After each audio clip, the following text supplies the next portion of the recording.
Yo, guys, Mando, Episode 5, Chapter 13, The Jedi. It was directed by Dave Filoni, who his previous work was Star Wars Clone Wars, all 7 seasons, plus he did all 4 seasons of Star Wars Rebels and other miscellaneous stuff for Lucasfilm. He's been with Lucasfilm for a long time, since I believe 06 or 07, and he directed an episode last season as well. Plus, he's one of the executive producers. He executive produces it with Jon Favreau.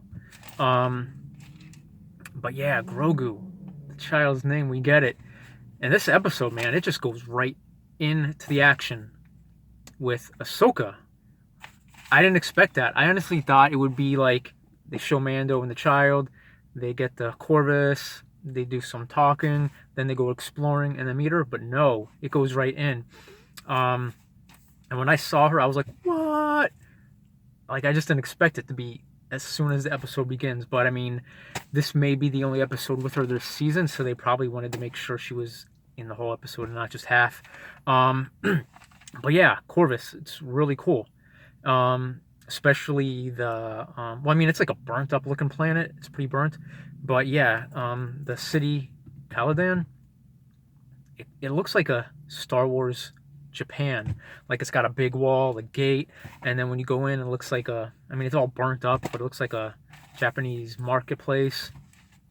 But yeah, anyways, it begins with like a bunch of henchmen being sent out to go kill Ahsoka, and they're just like walking around shooting, and she's just sneaking around. She's like a ninja. It's so cool.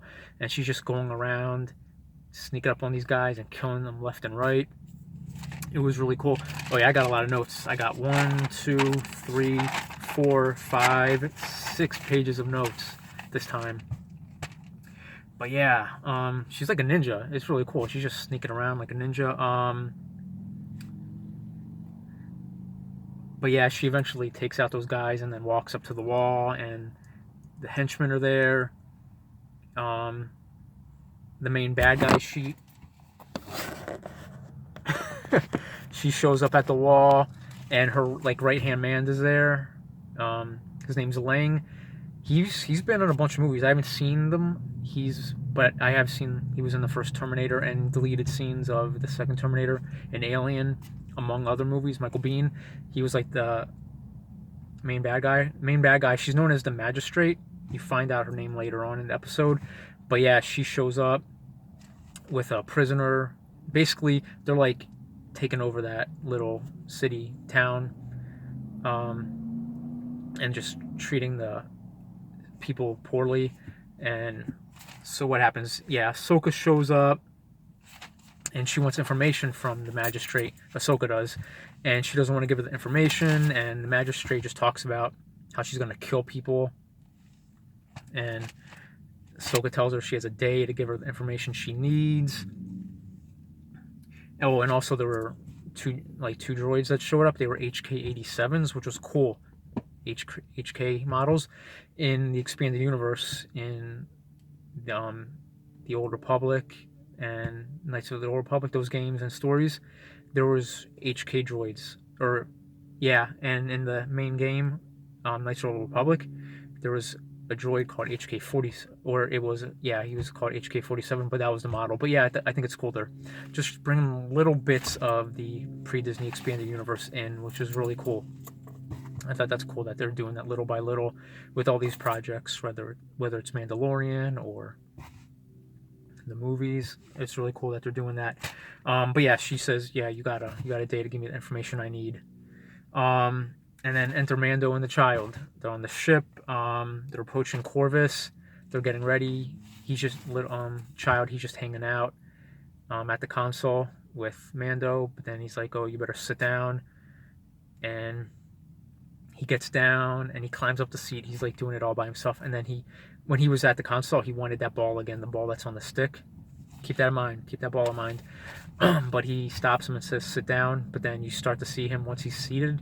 He uses the Force to start unscrewing it, and then, of course, he gets that ball, because once they land, and Mando walks down the ramp, and then the child does, he's got the ball, and then Mando takes it from him.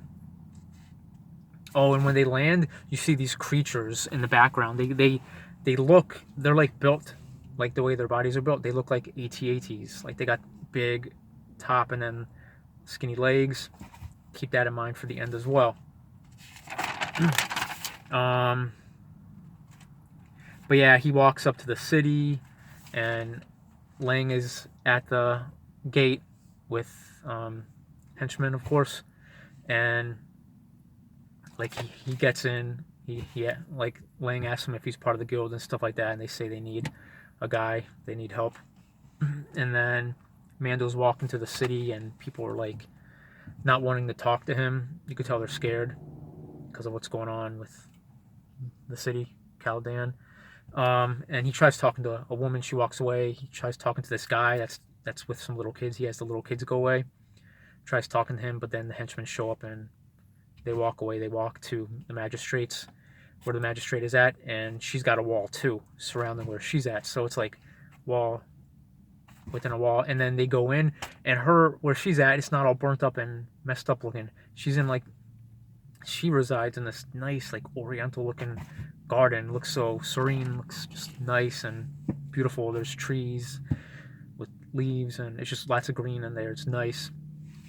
And she gives him a deal that if he kills a Jedi that she's wanting dead, she'll give him, like, she has this lance and she hands it to him, and he hits it against his gauntlet, which is Beskar, and he finds out, he's like, oh, this is made of Beskar. She's like, yeah, pure Beskar. So she says he could have that if he kills her. So, and he already is on the lookout for a Jedi, so he just goes looking for the Jedi, and he's walking through the forest, burnt up forest, with a child, and Ahsoka, like the ninja that she was in the beginning, she sneaks up on him, and they get into a little bit of a fight, and then he's like, he finds out it's Ahsoka, and he's like trying to stop her from fighting him. He's like, Bo-Katan sent me, and then she's at ease after that, and then she wants to get to know the little child, and yeah, so she basically like takes the child aside, and she's like talking with him, well, through the Force, because they're not talking, they're just looking at each other. Mando was just pacing back and forth while it's going on, probably confused, and then she talks to him, and she tells Mando that she was communicating with him through their minds, through the Force, and she says a lot. Oh yeah, Ahsoka, she starts off by telling him the name. She tells Mando that the child's name is Grogu. So we got a name. Finally got a name. And she tells him that he was raised in the Jedi Temple on Coruscant, which we see in the prequels, and we first saw it at the end of the special edition of Return of the Jedi, when all the planets were celebrating the end of the Empire. So yeah, so we find out that he was training when he was younger, during the prequel era, and then he was hidden during the Order 66, during the Purge, just to keep him safe. And she asked Mando if he still wields his powers, and he says that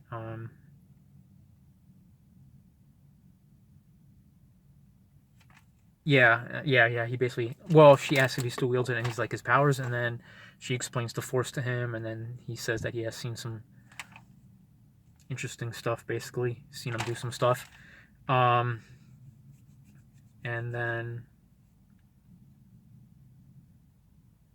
he mentions that his task was to bring Grogu to a Jedi, and he's hoping it can be Ahsoka that is the one that takes him and trains him. That's why he was looking for her. And then the next morning, she wants to test his Force abilities, and she picks up a stone and like moves it to him with the Force, and he grabs it, and then she wants it back, but then he doesn't. Like, you could tell he's a poor little guy. He looks frustrated, and he just drops a stone. He just looks like he doesn't want to do that, doesn't want to deal with the Force. Only when he absolutely needs to, like he did the few times in the last season. And then she says, Ahsoka suggests Mando do it, because he's comfortable with Mando. So he tries the rock, the little guy doesn't want to take it, so then the ball that he took away earlier, he takes it out, and Grogu just grabs it immediately, and Ahsoka could see that he has an attachment. Grogu, the child, has an attachment to Mando, and she said she doesn't want to train him because of that, because she could sense his fear. And basically, she mentions Anakin without saying Anakin. She just mentions that she knew a Jedi Knight that had a lot of fear in him, had anger, and it's not a good idea to train someone with attachment like that, because he'll go down the dark path. She's not comfortable with that. Man, I got a lot of notes. I watched the episode 3 times, but it's still a lot to keep up with. It was a 47-minute episode.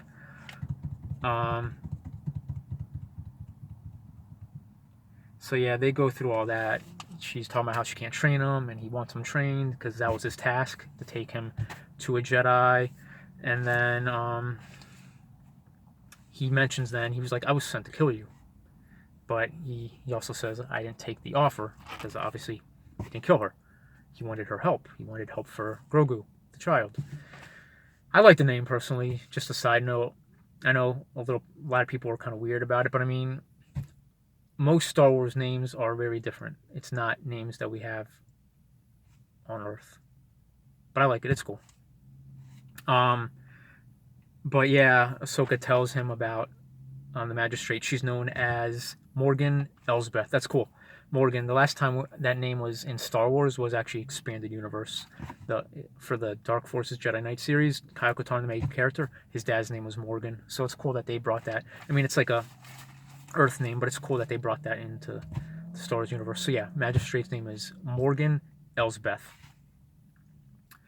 And her people were killed during the Clone Wars, but obviously she survived, and because of that, her anger from that, like, she worked with the Empire and she helped create the Imperial Starfleet.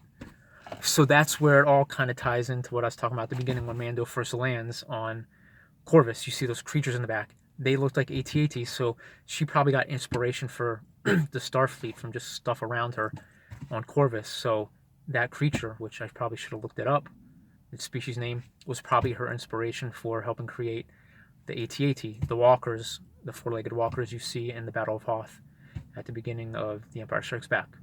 So I thought that was very interesting. So they make a plan, and they end up back at Caladan, the city with the wall, but it's just Ahsoka. She walks up, and the henchmen start shooting at her. She jumps up, takes all the guys out that are at the top of the wall by the gate, and then she like cuts a guy in half and cuts that gong, the thing that they use to sound the alarm. She cuts that in half, and then she goes down, and she shows up, and then so does Morgan and Lang and all the henchmen and the HK-87 droids. They're all there. And then she throws Mando's shoulder piece there, I guess just to show, like, yeah, it didn't work. Your plan didn't work. Bounty hunter didn't kill me. I'm here. So like they start shooting at her, and then she like jumps up, runs over roofs like a ninja again. Just so cool. And she's just like running around taking out the droids and the henchmen and stuff. And then Mando shows up, and then Mando's like squaring off with Lang, Michael Bihn's character, and kind of like a showdown standoff type thing. They're just standing separated but face to face, and eventually Ahsoka makes her way back to where they were, where her wall with gate is, and she's standing on it, and then she jumps down. So it's like a standoff with Mando and Lang, and then with Ahsoka and Morgan. And Ahsoka, she walks up and she like whoosh, takes a robe off Obi-Wan style, like in Episode 3 of Revenge of the Sith, when he's ready to fight on Mustafar against Darth Vader, or as some people will call him, Anakin, because he still looks like Anakin. Doesn't have the suit yet, but yeah, she like whoosh, takes it down. Morgan takes her robe off, but more like a whoosh, type thing. And she's got her best car, Lance. So they fight. Ahsoka has her lightsabers, and Morgan has her lance. So it's like cool, but it's not like a crazy like choreographed prequel trilogy fight. Just it's kind of like a samurai fight. It was really cool. And then Morgan knocks one of Ahsoka's lightsabers into the water, so she doesn't have that. So they fight a bit more, and then Ahsoka's like, bam, she's got the lightsaber to her throat, and she's like, telling her, give me the information. Who is your master? Wait, what did she say? What's the exact words? I don't want to mess it up. Oh, where is your master? Not who is your master. She says, where her master is. There we go. I got it wrong. And then she follows that up by saying, where's Grand Admiral Thrawn? And I was like, oh my gosh, like I grabbed the side of my head. My hair got messed up. I don't want to do that now. Grand Admiral Thrawn. He was previously a pre-Disney Expanded Universe character. Tons of novels. The most known one would be the Thrawn trilogy. Came out in the late 80s, early 90s. Great trilogy of books. I would definitely recommend it. Once they brought him back in the canon, they brought him back in the canon with Rebels and first book back, which they had Timothy Zahn. He wrote all the pre-Disney Expanded Universe Thrawn books, and they brought him back for Star Wars Rebels, the animated show. So he was brought back in Rebels and books, and they've had a bunch of books. I think they have like fifth one coming out, possibly. They like did a trilogy. Now I think they're working on another trilogy, and I think it's on to the second one. But yeah, Thrawn, he's cool. He's a chiss. He's got blue skin, dark hair, red eyes. Really cool character. He's an Imperial leader. Obviously, he's Grand Admiral Thrawn. He's very strategic. He's not like creepy and all about killing people like Palpatine and Vader. He's just very tactical, all about strategy and stuff in regards to killing his enemies. So it'll be cool. That was really cool. But yeah, I was like, what? So it's cool. They're, like I said, taken little by little from the pre-Disney Expanded Universe. So maybe Thrawn will show up, or maybe that will be his only appearance just by name in this episode, because there's only 3 episodes left. I mean, maybe his next appearance will just be a hologram. So now what I'm guessing is Grand Admiral Thrawn is Moff Gideon's like master or leader, because he's just a Moff. There's a such thing as a Grand Moff, so he's not even a Grand like Admiral Thrawn is. Tarkin was a Grand Moff. He was in Episode 1 or Episode 4, New Hope, and then they brought him back for Rogue One. But yeah, so there's Moff Gideon, and then there's Grand Admiral Thrawn. So that's my speculation. We'll see if he's in other episodes. But yeah, that could be it. Admiral Thrawn is Gideon's like master. But yeah, I was speechless. I didn't say anything. I was just like, oh my gosh, my man, yeah. But yeah, and then we don't know if oh yeah, and then back to the standoff of Mando and Lang. They have like a cowboy standoff, a Han Solo and Greedo standoff, but Lang puts his blaster rifle down and then pulls out a blaster really quick to try to get Mando, but Mando's quicker because he had his hand. He was like that, had his hand by his blaster the whole time, and he quick draw kills Lang. And then we don't know if Morgan, the magistrate, died. We just know that Ahsoka had the lightsaber to her throat. But Lang assumes that she was defeated, that the magistrate was defeated. But then, yeah, everything's good, and the city is slowly going back to normal. And there's this guy, the guy I mentioned at the beginning when Mando got into the city, he tries talking to him. The guy's talking to kids. They keep showing him throughout the episode. He doesn't say anything, but they keep showing him whenever they show Caladan, the city. And at the end, they put the magistrate's robe on him. So I'm guessing, another one of my speculations, I try not to speculate too much with Star Wars, but I'm thinking maybe he was the original leader of Caladan and Morgan took over. So that was cool. And then Ahsoka gives him the lance. He says, I didn't complete my task, but he's like, it's Beskar, it belongs to you, your people. And then Mando says he's going to go get the child, and then he gets the child, and then Ahsoka still doesn't feel right about training him because of what she learned. Oh yeah, after he went into hiding, he, like, his memory goes dark, Ahsoka said about Grogu. He just basically shut himself off from the Force once he was hidden. So that's another thing. And then she says, like, I can't train him, you're like a father to him. because he has that attachment, like she said earlier. And he says, you made a promise, and I held up my end, because she said she would still help him as far as Grogu goes if she helps him with taking back the city. And Ahsoka says there's a possibility. Now I wrote it down word for word, or I did my best. She says, go to the planet Tython. Tython, that was in Old Republic stories as well, and it was in the Old Republic game. There was like a Jedi temple, things like that, like one of the first Jedi temples. So another thing that they're bringing into current Star Wars canon. She says, go to the planet Tython. You'll find ancient ruins of a temple that has strong connections to the Force. Place Grogu on the seeing stone at the top of the mountain. Mando says, then what? She says, and Grogu will choose his path. If he reaches out with the Force, a Jedi may feel his presence and come searching for him. Then again, there aren't many Jedi left. And then Mando says, thank you. Ahsoka says, may the Force be with you. They go their separate ways, and the journey continues. So awesome. But yeah, it was a great episode. It's kind of a tie with me with last week's episode and this one. So good. I loved it. So I hope you guys are checking out Mando, or I hope watching my videos are encouraging you to do it. I hope you enjoyed this video. Please hit a like. It helps with the YouTube algorithm. It helps other people see my videos. All this talking. Like, subscribe, hit the bell. Hi, my name is Ryan. No spaces. Tell all your friends. This is probably my longest video. Wow. It's going on 22 minutes. But yeah, love life. Take care. Stay positive. Peace.